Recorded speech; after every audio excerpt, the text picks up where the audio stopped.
Boruto. Chapter 28 is about to blow the entire shinobi world wide open, and the stakes have never been higher. We're talking about Daemon's supposed invincibility getting shattered, Himawari's death being revealed as a rebirth that'll put her on the same power level as Boruto and Momoshiki, and Kawaki's body literally falling apart at the worst possible time. But that's just scratching the surface. Mamushi, one of the sentient divine tree clones, is making a stealth move to capture Eida, and when Kawaki tries to intervene, his deteriorating condition puts him at death's door.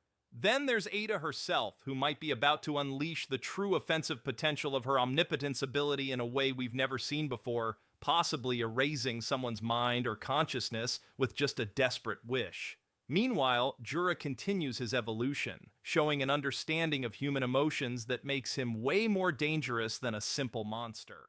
And let's not forget the political chaos in Konoha that's reaching its breaking point, with factions turning against each other while these massive threats loom outside.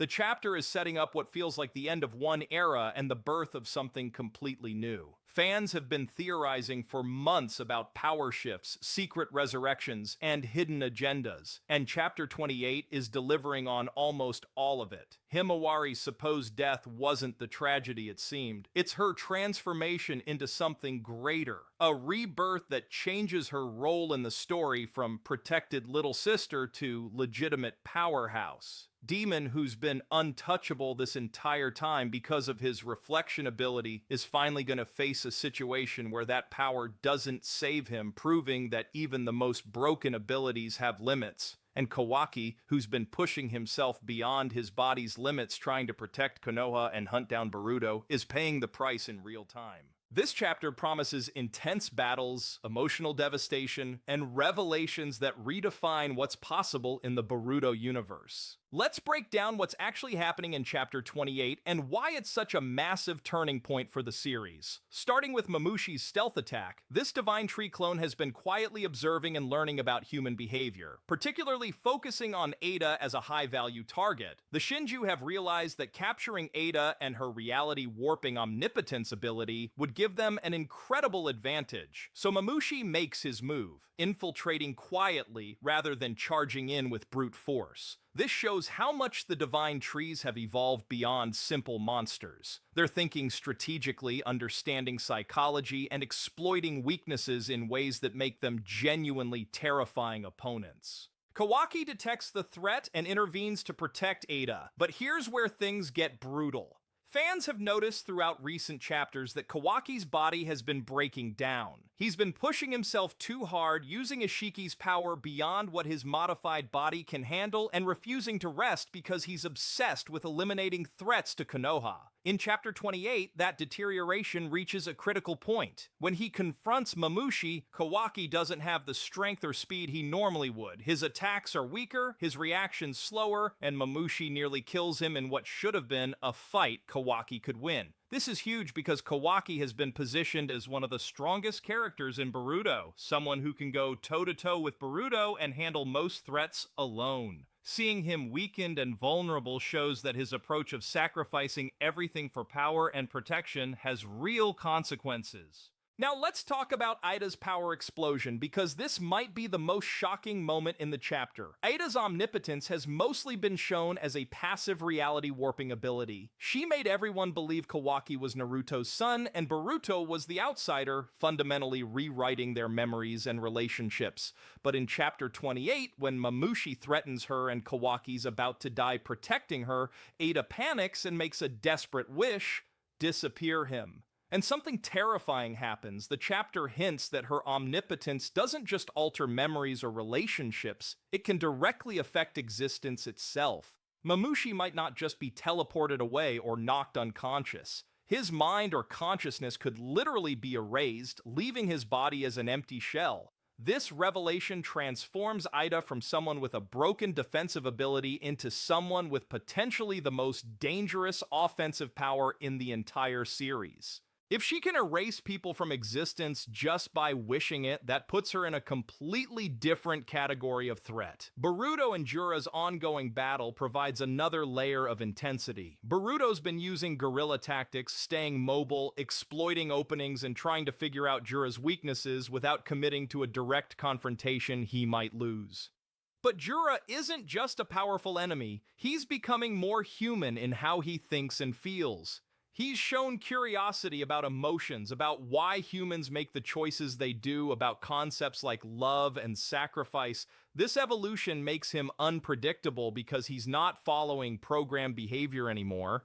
He's making decisions based on understanding rather than instinct, which could lead him to either become an even more dangerous enemy or potentially question his purpose and the Divine Tree's mission entirely. The political situation in Konoha adds pressure to everything else happening. The village is fracturing under the weight of recent events, Naruto and Hinata being sealed, Boruto being framed as a villain, the Divine Tree threat, and the general fear and uncertainty about the future. Different factions are forming, some supporting Shikamaru's leadership, others questioning whether the current approach is working, and some even suggesting extreme measures to deal with the crisis. This internal chaos means that even if the heroes defeat external threats, the village itself might tear apart from within.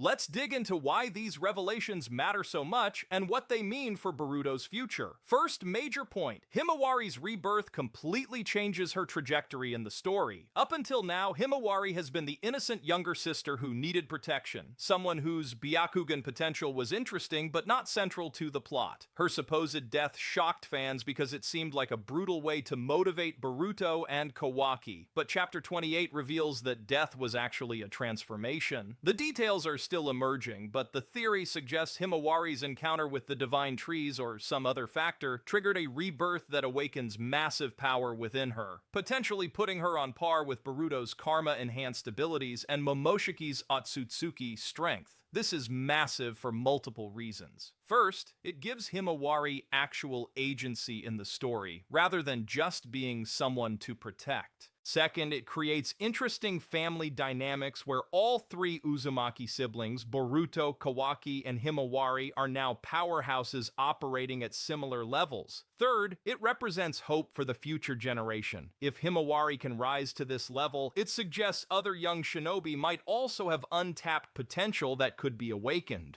Second point, Daemon's weakness finally being exposed breaks the illusion that any ability is truly invincible. Daemon has been absurdly overpowered since his introduction. Anything you intend to do to him gets reflected back on you automatically. It's a perfect defense that made him basically untouchable in combat. But Chapter 28 hints that there are conditions or limitations that can be exploited. Maybe the reflection doesn't work on unintentional effects or environmental hazards. Maybe overwhelming him with multiple simultaneous attacks creates gaps in the reflection. Maybe emotional or psychological attacks bypass it entirely because they're not direct hostile intent. Whatever the specific weakness is, discovering it changes the power scaling dramatically. It means that broken abilities can be overcome with intelligence and strategy rather than just more power, which is way more interesting from a storytelling perspective. It also means Daemon, who's been this unstoppable force in recent chapters, becomes vulnerable, raising the stakes for everyone protecting him. Third point, Kawaki's deteriorating condition forces the series to confront the cost of pursuing power at any price.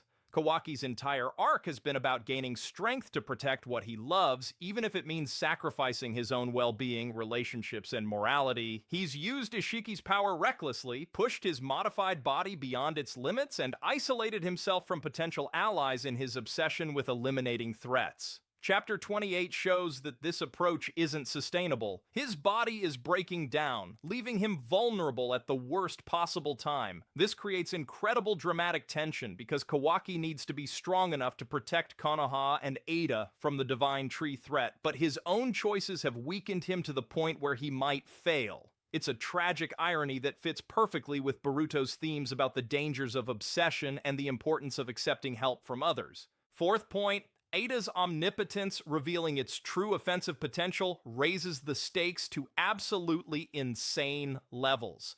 If she can literally erase people from existence with a desperate wish, that makes her simultaneously the most powerful person in the series and the most dangerous liability. She can't fully control this power. It activates based on her emotional state and subconscious desires. That means in moments of panic or extreme emotion, she could accidentally erase allies or cause reality warping effects she never intended. It also means villains will be even more desperate to either capture and control her or eliminate her before she can erase them. The political and ethical implications are enormous too. Should someone with this kind of power be allowed to exist freely? How do you protect someone who can accidentally destroy reality?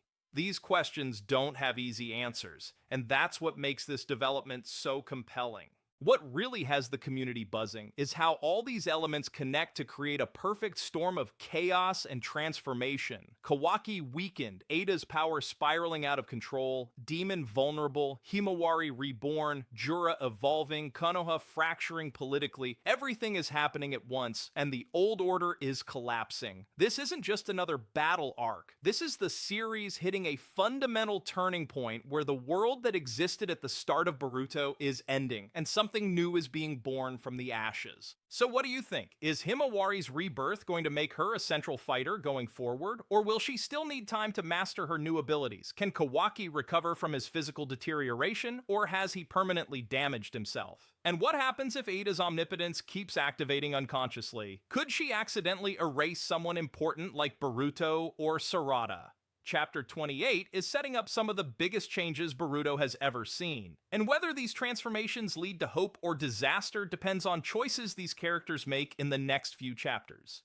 The shinobi world is being redefined right before our eyes, and there's no going back to how things were before.